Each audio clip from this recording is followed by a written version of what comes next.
दिनै 2026 मायथाइनि 29 जुलाइ दिनै सानसेनि माखासे गोनां खौरांफ्रानो जादों। सेथि रादाबाव दङ साननैनि हाबाफारिजों बिटिसि बाजेट जथुमाया दिनैनिफ्राय जागायबाय।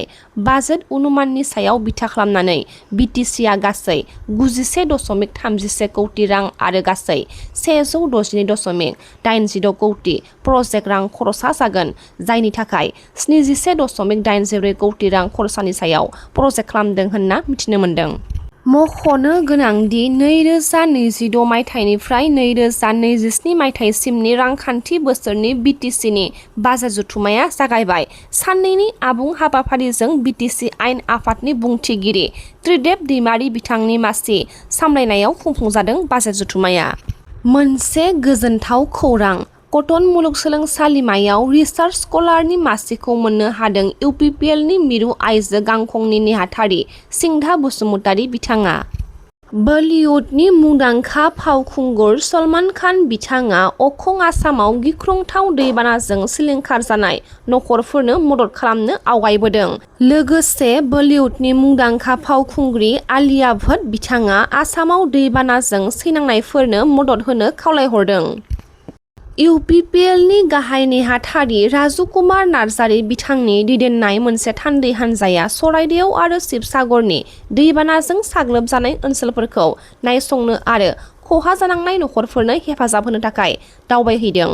आसामनि गेलेमु बिफाननि मन्थ्रि बिस्वजित दैमारी बिथां आरो आसाम फुटबल गौथुमनि गाहाय नेहाथारि डक्टर सांग्रां ब्रह्म बिथांनि नुजाथिनायाव बडलेण्ड एफसिनि हान्जानि जार्सिखौ बेखेवबाय। कक्राझाराव फिन आरोबाव दुखुनांथाव जाथाय सोमजिदों। रायमना नेशनेल पार्कआव गुलि गावनायनि जाथाय। खौरां मोननाय बायदिब्ला रायमना नेशनेल पार्कनि कुसुगाव हाग्रा बिफाननि आथियाबारि सोनाब रेन्जनि सिङाव भारत-भुटान सिमनानि सेराव थानाय सरलपारानि हाग्रायाव बिफां दाननो थाखाय फैनाय सासे सुबुङा हाग्रा रैखाथि मावफारियाफोरजों लोगोसे मोगा-मोगि जायो। दाङाबाजिनि समाव हाग्रा बिफाननि मावथिफोरा गुलि गावदोंमोन, जायनि जाउनाव सासे सुबुङा जिउ गोमायो होनना खौरां मोन्दों। जिउ खोमानाय सुबुंखौ फुंखा बसुमतारी होनना सिनायथि होदों। चिरां जिल्लानि रुनिखातायाव 15 जुलाइनिफ्राय जागायनानै 29 जुलाइसिम खुंनाय हारिमु मावबादाया थुंगिबाय। आसाम सोरखारनि हारिमु बिफान आरो चिरां जिल्ला सिफुं हारिमु आफादजों खुंफुंजानाय गोलोम बोथोरनि फरायसालि बन्द समाव बर'नि दोरोङारि दामनाय मोसानाय आरो मेथाइ खननाय फोरोंनाय मावबादाया दिनै जोबनानै थांबाय। एसटि आरो एससि प्रिभेन्सन अफ एट्रसिटिज एक्ट आयेननि सायाव मावबादाया दिनै जोबथा सान। बिकेडब्लिउएसि हेफाजाबाव खुंनाय एसटि आरो एससिनि सायाव इनाय अनागार होबथानायनि सांग्रांथि होनाय थांखियै मावबादाखौ खुंनाय जादोंमोन। दिनै रिसार्च पार्सन महरै बाहागो लादों गुवाहाटी मुलुगसोलोंसालिनि आयेन बिफाननि लेङाइ बिबुंगोरा डक्टर पल्लबी देवी बिथाङा।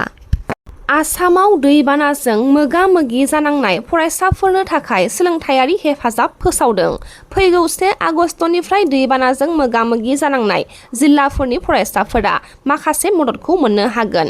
बिजाब अनसुंथाइ, गोजौ फरायसालिनि थाखाय 1000 रां आरो आन्डार ग्रेजुएटनि थाखाय 3000 रां आरो पस्ट ग्रेजुएटनि थाखाय 5000 रां। गासै फरायसालिनि फरायसाफोरनि थाखाय बेसेन नाङै फरा बिजाबफोर लोगोसे फरायसालिनि इउनिफर्म बायनायाव मदद होनाय जागोन होनना मिथिहोदों। शिबसागराव दैबानाजों सैनांनाय नखरफोरनो सोरखारनिफ्राय 10 लाख रां होनाय जायाब्ला आं गिबि मन्थ्रिनि सिगाङाव टेबुलाव गाखोना चिफनि महर लागोन होनना एमएलए अखिल गगৈ बिथाङा समाजारि बिजोंनि गेजेरजों फोरमायथिदों। মই তাণ্ডৱ নৃত্য শিৱৰ নৃত্য দিম। এবাৰ তাণ্ডৱ নৃত্য দিম। মই খালাংকে কৈ দিছো মুখ্যমন্ত্ৰী ডাঙৰীয়া, 15,000 টকাত যদি আমাৰ শিৱসাগৰৰ মানুহক আপুনি জুখিব খুজিছে তেতিয়াহ'লে এইটো হবলৈ নিদিও। মুখ্যমন্ত্ৰী আপুনি 10 লাখ টকা এটা পৰিয়ালক দিব লাগিব, দিব লাগিব, দিব লাগিব, দিব লাগিব। যদি নিদিয়ে তেতিয়াহ'লে আকৌ ৰূপ দেখিবলৈ পাব। আমাৰ অখিল গগৈ ৰূপ আগৰ পুৰণি ৰূপ আপুনি দেখিবলৈ পাব।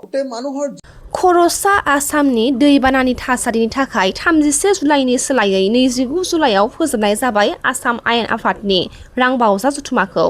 फारसेथिं दिनैनिफ्राय बिटिसिनि रांबावजा जथुमदों। बेनि सोमोन्दै केबिनेट मन्थ्रि बिस्वजित दैमारी बिथाङा माखासे बाथ्राखौ फोरमायथिदों। दैबानानि जुनै आसाम आयेन आफादनि जिथु रांबावजा जथुम बेखौ दिनैहायनो फोजोबनो लानाय जाबाय। मानो होननानै बुङोब्ला जिथु आपार आसामाव जाबाय थाजों शिबसागर सनारि आरो बेबायदिनो माने जरहाट बेफोर जायगायाव ओंखायनो बेवहाय गोबां अफिसारफ्रा खामानि मावनांगौ आरो जोंनि मन्थ्रिफ्राबो गावबा गाव डिपार्टमेन्टनि खा खबर लानांगौ जे बबाव गासिबो गावबा गाव डिपार्टमेन्टनि बेलायाव बेवहाय खथि जादों आरो माब्रै बे जायगानि माने खहा जानाय सुबुंफोरखौ मदद खालामनो हायो बिनि थाखायनो रां बावजा जथुमखौ दिनैनिफ्रायनो फोजोबनो लानाय जाबाय दिनै सानसेयावनो गासिबो बिलफोरखौ सावरायगोन आसाम आयेन आफादाव बिल पास जानाय लोगो लोगो जोंना दा काउन्सिलफ्रा गासिबो माने बिनि जुनै बिनि दारै जेफोर रां मोनगोन बे रांफोरखौ माब्रै बिथांमोना बाहायगोन बिनि थाखाय बिथांमोनाबो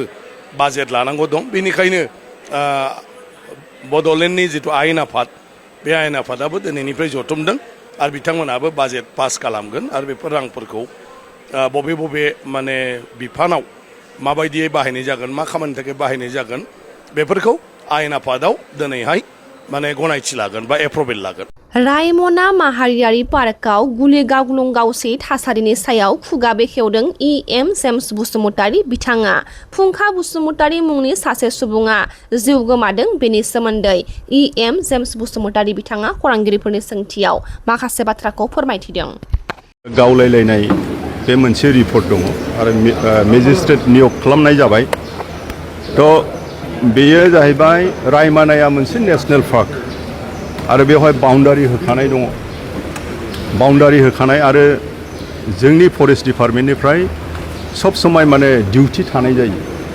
डिउटि थायो डिउटि थाङो आरो सानफ्रोमबो दंफां दाननाय नोंथांमोना निस्सय खोनायो आरो बुङो फरेस्ट डिपार्टमेन्टखौ जे गासैबो बिटिसि ओनसोलाव फरेस्ट डिपार्टमेन्टआ जोबनायनि लामायाव थांबाय बे खोथाखौ बुङो दा आसाम सरकाराबो गोदान सरकार जाहैबाय गोदान नेम निथि गोदान अर्डार बायदिसिना हरो दा बियो मैया जालांनाय जिनोखि घटना बे मैया जालांनाय घटनाया आनफर्चुनेट मोनसे घटना हिसाबै जालांबाय आरो भबिष्यत जाहाथे बेबायदि जाया आरो उइदाउट माबा मोनसे अफिसनिफ्राय मोनथियालासिनो रेन्ज अफिसनिफ्राय अफिसारफोर आरो अफिसाव मोनथियालासिनो जाहाथे बाउन्डारि होखानाय जिनाखि नेशनेल पार्क बेयाव जिथु आयेन कानुन दङ बे आयेन कानुनखौ जाहाथे रावबो बारसिना बिनि सायाव आङो गुरैयै रायजो राजाफोरखौ खावलायबाय दा मैया जि जालांनाय घटना बे जालांनाय घटनानि सायाव मेजिस्ट्रेट दंहैयो मा जादों जायाखै बिनि सायाव आरो जोंहा नै दा बाजेट सेसन दं बे बाजेट सेसन गाबोनबो सानसे दंबावो आङो खबर लाबाय थादों मा जादों जायाखै दा आंनि इनफरमेसना बिसिमल' जे गावलायलायनाय जादों दंफां दानहैदों गावलायलायनाय जादों बे गावलायलायनायाव थैबाय सासे मानसि थैबाय फुंखा बसुमतारी थैबाय होननानै आंनिसिम रिपर्ट सफैदों बेखिनि केजुवेलिटि जानाया सार बबेनि हा केजुवेलिटि जानाया बबेनि माइनावगुरि सरलपारा बिनिनो आरो बियो मा खालामोमोन मा मायोमोन आरो जोंनि खोनानाय मथेथ' बेफोरखौ उनाव तदन्थ मोनथिसिगोन दा आङो गासैबो खोथाखौ डिटेल्स जिहेतु आंनिसिम फैबावनांगौ दङ बे हिसाबै आङो गासैबो माखासे खोथाफोरखौ बुङियाबो थिग जागोन दा आङो खावलायदोंल' जाहाथे भबिष्यत हाग्रायाव हाबनांगौ जायोब्ला माबा मोनसे गोनांथि दङब्ला बेखौ जाहाथे खाथिनि जिनि रेन्ज अफिस बे रेन्ज अफिसाव पारमिसन लानानै जाहाथे हाबो जाहाथे खुनु मोनसे संघर्ष जाया आङो बेखौबो एडभान्स हिसाबै जोंनि मानगोनां रायजो राजाफोरखौ आङो खावलायबाय दावराव दावसिथ' जानाङा बेथ' खुनु रायजोफोरनि जेबो भुल गैया जोंनि डिपार्टमेन्टनिबो जेबो भुल गैया जे हाग्रायाव टहलटारिफोरजों जादों सोरखौबा खालामनो सोरखौबा माबा मोनसे खालामनो जेन'बा गावग्रोदों होननाय खोनादों आङो दा बेवहाय प्रटेक्सन खालामबाय प्रटेक्सन खालामनायाव गावलायलायनायाव थैबाय फरेस्ट डिपार्टमेन्टनिफ्रायबो नाङोब्ला थैगौमोन बेफोरबायदि आरोखि खोथाया हाथियार जब्द खालामनाय जादों नामा बिनि हाथियारखौ दासिमाव मोनखोना मोनदिया आंनिसिम रिपर्ट गैया